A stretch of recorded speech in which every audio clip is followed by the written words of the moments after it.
નમસ્કાર મિત્રો, હું doctor Tejas Joshi, brand ambassador સ્વચ્છ ભારત મિશન. મિત્રો, 5મી જૂનથી વિશ્વ પર્યાવરણ દિવસ નિમિત્તે આપણે આજુબાજુમાં શહેરોમાં આપણે જોતા આવીએ છીએ કે દિવસે ને દિવસે હવે ઝબલા પ્રથા ખૂબ વધતી જાય છે. એટલે કે પ્લાસ્ટિક બેગ ખૂબ વધતી જાય છે. જ્યાં જુઓ ત્યાં આપણે કોઈ પણ વસ્તુ લઈએ તો જનરલી પ્લાસ્ટિક બેગમાં લાવે છે. બહેનોને પણ મારી ખાસ અપીલ છે કે જ્યારે પણ શાકભાજી લેવા જાય છે ત્યારે ઝબલા, કારણ કે આ જે ઝબલા છે એ બહુ જ ખતરનાક વસ્તુ છે. જેમ જેમ લેન્ડફિલ ઉપર ધરતી ઉપર ફેલાતા જાય છે એમ ક્યાંક ને ક્યાંક ઉડી અને ડ્રેનેજ સિસ્ટમ ચોકઅપ કરે છે.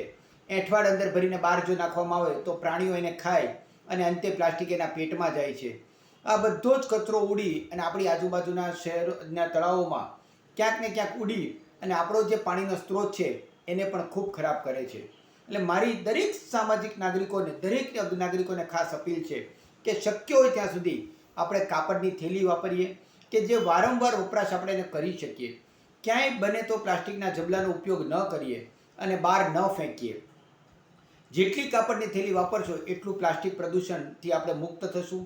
આપણને એક ખાસ પ્રકારનું વાતાવરણ મળશે અને ક્યાંક ને ક્યાંક આપણે પ્લાસ્ટિક પ્રદૂષણથી આઘા થઈ શકશું. એટલે મારા દરેક મિત્રોને ખાસ અપીલ છે કે પ્લાસ્ટિકના ઝબલાનો ઉપયોગ બંધ કરે અને શક્ય હોય ત્યાં સુધી કાપડની થેલીનો ઉપયોગ કરે. Thank you.